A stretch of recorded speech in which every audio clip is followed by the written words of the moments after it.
नमस्कार। मैं डॉक्टर शैलेंद्र कुमार सिंह, राजकीय महाविद्यालय भतरोज खान। आज का हमारा मुख्य विषय है अंतर्राष्ट्रीय अर्थशास्त्र के अंतर्गत अवमूल्यन की गणना। इसके अंतर्गत हम सबसे पहले अवमूल्यन का अर्थ जानेंगे, उसके पश्चात अवमूल्यन का आय प्रभाव पर अध्ययन करेंगे और इसके बाद अवमूल्यन का जैव प्रभाव हम देखेंगे। अवमूल्यन का तात्पर्य यह है कि किसी देश की मुद्रा की आंतरिक कीमत को समान बनाए रखते हुए उसके बाह्य कीमत में कमी कर दी जाए, अर्थात किसी मुद्रा की आंतरिक क्रय शक्ति को प्रभावित किए बिना बाह्य परचेजिंग पावर या क्रय शक्ति की कमी कर देना, इसे हम अवमूल्यन कहते हैं। अवमूल्यन के पश्चात हमारे देश के निर्यात सस्ते हो जाते हैं और आयात हमारे महंगे हो जाते हैं, जिसके परिणाम स्वरूप निर्यात तेजी से बढ़ते हैं और आयात तेजी से घटते हैं। परिणाम स्वरूप अर्थव्यवस्था में भुगतान से संतुलन हमारे अनुकूल होता चला जाता है और देश की राष्ट्रीय आय में भी तेजी से धनात्मक प्रभाव हम देख सकते हैं। एक उदाहरण द्वारा हम समझ सकते हैं। अवमूल्यन का तात्पर्य किसी देश की बाह्य मूल्य में कमी करना। सपोज दैट इंडिया का $1 और 72 रुपए हमारी क्रय शक्ति वर्तमान में है। रुपीज की परचेजिंग पावर इंटरनल मार्केट में यानी इंडियन मार्केट में मान लीजिए कांस्टेंट है। अभी अमेरिका जब हमको $1 देता है तब हम उसको 72 रुपए की चीजें उठा करके दे देते हैं। मान लीजिए हम अपनी मुद्रा का अवमूल्यन कर देते हैं। अवमूल्यन का तात्पर्य मुद्रा की क्रय शक्ति को कम कर देना, बाह्य क्रय शक्ति को। अब $1 बराबर हमने 80 रुपीज फिक्स कर दिया। इट मीन्स अब हम अमेरिका को $1 में 80 रुपए का सामान देने को तैयार है। पहले $1 से मात्र 72 रुपए की वस्तुएं देना पड़ रहा था। डिवैल्यूएशन के कारण उतने ही डॉलर में हम अब 80 रुपए की वस्तुएं देते हैं। अमेरिका के लोग बहुत खुश होंगे। परिणाम स्वरूप वो भारत से आयात बढ़ाएंगे और भारत का निर्यात तेजी से बढ़ेगा। वहीं दूसरी तरफ आयात के संदर्भ में हमने अमेरिका से कोई वस्तु मंगाया।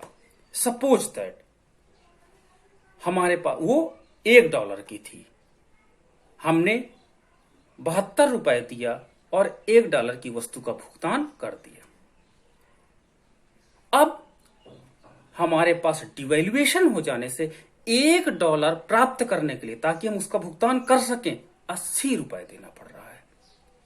अर्थात वस्तु की मात्रा में कोई परिवर्तन नहीं हुआ, बल्कि उसी वस्तु को परचेज करने के लिए हमको ज्यादा इंडियन रुपीज खर्च करना पड़ता है। परिणाम स्वरूप हम अमेरिका से उस वस्तु को लेने से बचने लगेंगे।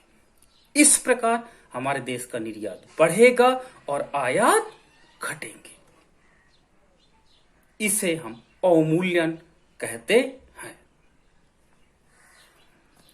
अब हमारा दूसरा पॉइंट है अवमूल्यन का आय प्रभाव। अवमूल्यन का आय प्रभाव का तात्पर्य यह होता है कि जब मनी को डिवैल्यूएट किया जाता है, उसकी बाह्य क्रय शक्ति को कम किया जाता है, तो अभी हमने देखा एक्सपोर्ट बढ़ जाते हैं और इंपोर्ट घटते हैं। परिणाम स्वरूप एक्सपोर्ट बढ़ने से एक्सपोर्ट इंडस्ट्री लगेगी देश के अंदर, और जो इंपोर्ट हमारे घटे हैं उन इंपोर्ट को मान लीजिए हम देश के अंदर ही कवर करें तो उसके लिए भी इन्वेस्टमेंट करना पड़ेगा। तो एक्सपोर्ट प्रमोशन इन्वेस्टमेंट यानी एक्सपोर्ट को बढ़ाने के लिए इन्वेस्टमेंट, और साथ ही साथ इंपोर्ट रिड्यूस इन्वेस्टमेंट यानी आयातों को घटाने के लिए, यानी दो प्रकार का इन्वेस्टमेंट हमने किया। एक तो एक्सपोर्ट बढ़ाने के लिए, दूसरा जो हमारा इंपोर्ट कम कर रहे हैं उसको कवर कहां से करेंगे? हो सकता हम अपने यहां उसकी इंडस्ट्री लगाएं। तो ये दो प्रकार का इन्वेस्टमेंट हम करते हैं और इन दो प्रकार के इन्वेस्टमेंट के परिणाम स्वरूप मल्टीप्लायर काम करता है और मल्टीप्लायर काम करने से नेशनल इनकम तेजी से इंप्रूव होती है और हमारे देश का भुगतान संतुलन जो वास्तव में डेफिसिट में था वो हो सकता है संतुलन में या सरप्लस में हो जाता है। इसे हम अवमूल्यन का आय प्रभाव कहते हैं। अवमूल्यन का जे प्रभाव। अवमूल्यन के जे प्रभाव का तात्पर्य यह होता है कि जब अर्थव्यवस्था में डिवैल्यूएशन किया जाता है तो अल्पकाल में एक्सपोर्ट इंडस्ट्री तुरंत तैयार नहीं हो पाती। क्यों? हमारे पास इतना टाइम तो होता नहीं कि क्योंकि शॉर्टर रन है, हमारे पास पूंजी इन्वेस्टमेंट में टाइम लगेगा ताकि एक्सपोर्ट हम तेजी से प्रमोट कर सकें। तो हमारे एक्सपोर्ट सस्ते होते हैं और इंपोर्ट महंगे होते हैं। परिणाम स्वरूप हमारा बैलेंस ऑफ पेमेंट शुरू में अल्पकाल में और डेफिसिट में होता चला जाएगा क्योंकि एक्सपोर्ट इंडस्ट्री तैयार नहीं होती और इंपोर्ट सब्स्टिट्यूशन इंडस्ट्री भी तैयार नहीं होती। मजबूरी में हमें इंपोर्ट सब्स्टिट्यूशन इंडस्ट्री जब तक तैयार नहीं होगी तब तक हमको उस देश से महंगे में, क्योंकि डिवैल्यूएशन हो चुका, महंगे में इंपोर्ट करना पड़ेगा और सस्ते एक्सपोर्ट करने पड़ेंगे। लेकिन जैसे ही टी टाइम के बाद, एक निश्चित समय के बाद हमारी एक्सपोर्ट प्रमोशन इंडस्ट्री और इंपोर्ट सब्स्टिट्यूशन इंडस्ट्री रेडी हो जाएगी, हमारा वही डेफिसिट फिर से पॉजिटिव होने लगेगा। अतः डिवैल्यूएशन से अल्पकाल में, डिवैल्यूएशन के कारण अल्पकाल में बैलेंस ऑफ पेमेंट और डेफिसिट हो सकता है, लेकिन जैसे जैसे दीर्घकाल की तरफ हम बढ़ेंगे यह डेफिसिट सरप्लस में कन्वर्ट होता चला जाएगा। इस प्रभाव को हम डिवैल्यूएशन का जे प्रभाव कहते हैं। आइए आय प्रभाव और जे प्रभाव को हम रेखाचित्र समीकरणों के माध्यम से और विस्तृत व्याख्या करते हैं।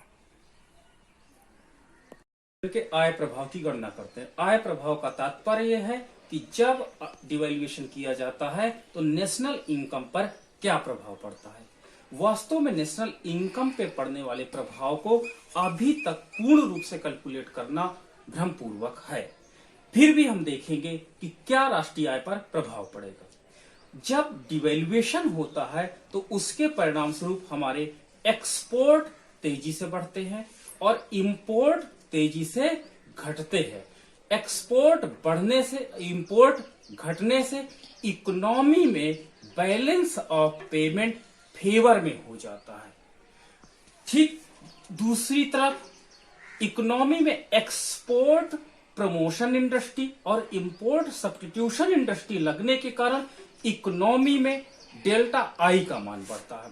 डेल्टा आई का मान के बढ़ने के कारण अर्थव्यवस्था में गुणक का कार्य पॉजिटिव दिशा में बढ़ता है, जिसके परिणाम स्वरूप राष्ट्रीय आय भी धनात्मक दिशा में बढ़ती चली जाती है। इसके साथ ही साथ घरेलू उपभोग एवं निवेश भी प्रेरित होता है।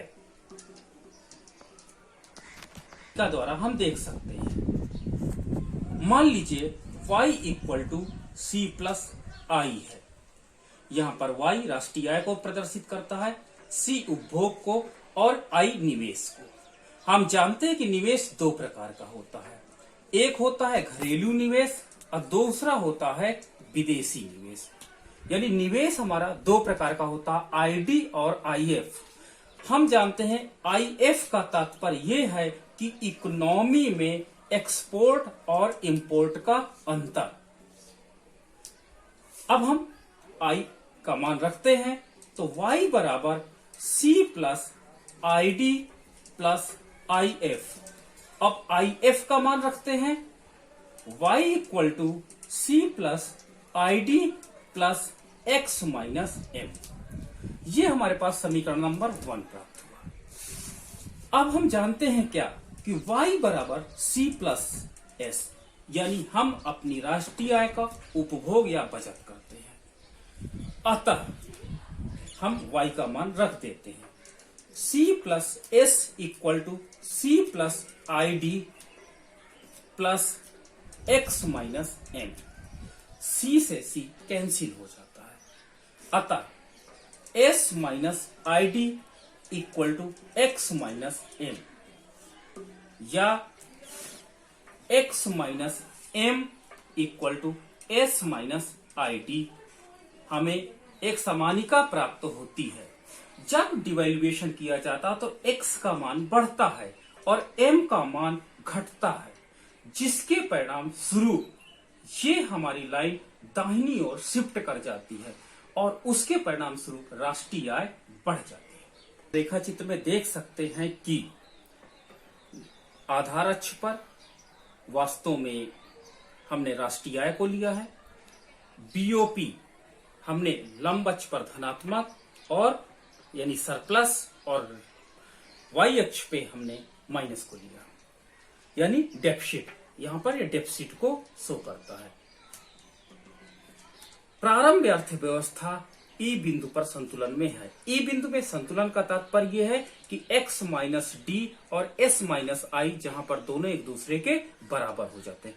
अतः राष्ट्रीय आय OY1 होगी। Y1E ये क्या है? डेफिसिट है। इकोनॉमी अभी घाटे में है। डेफिसिट होने के कारण अर्थात इकोनॉमी में बैलेंस ऑफ पेमेंट घाटे पर है।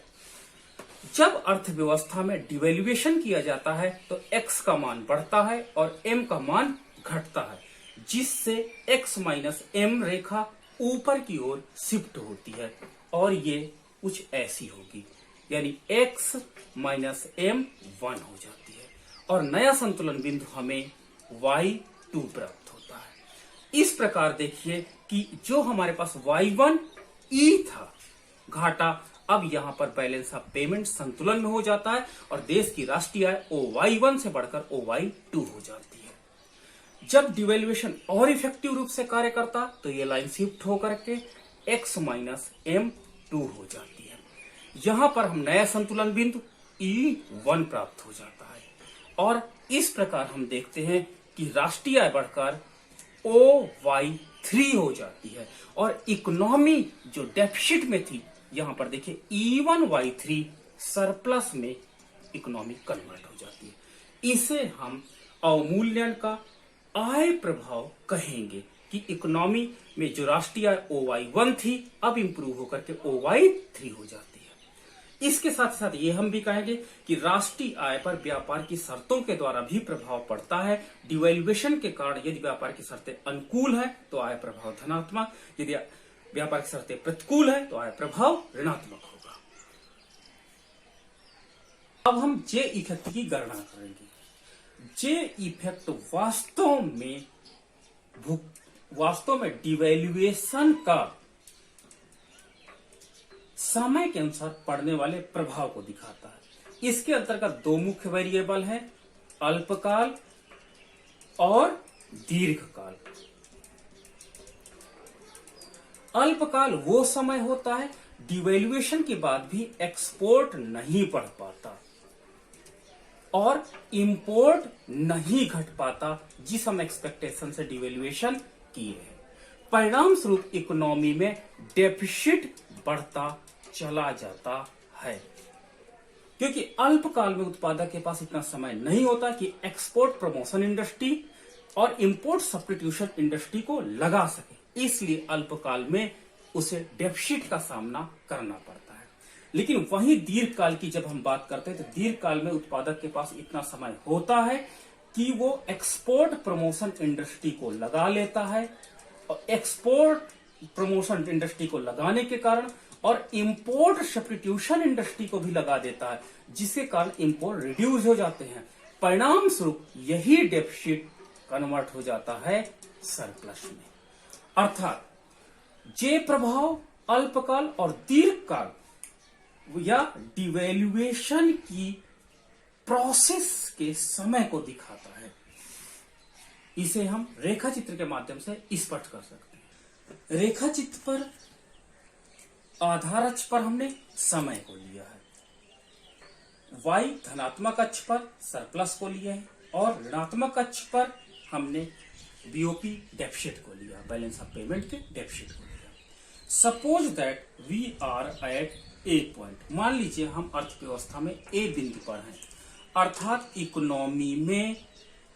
इकोनॉमी इस समय डेफिसिट में है और हमारा जो टाइम है वो वास्तव में टाइम OT1 है।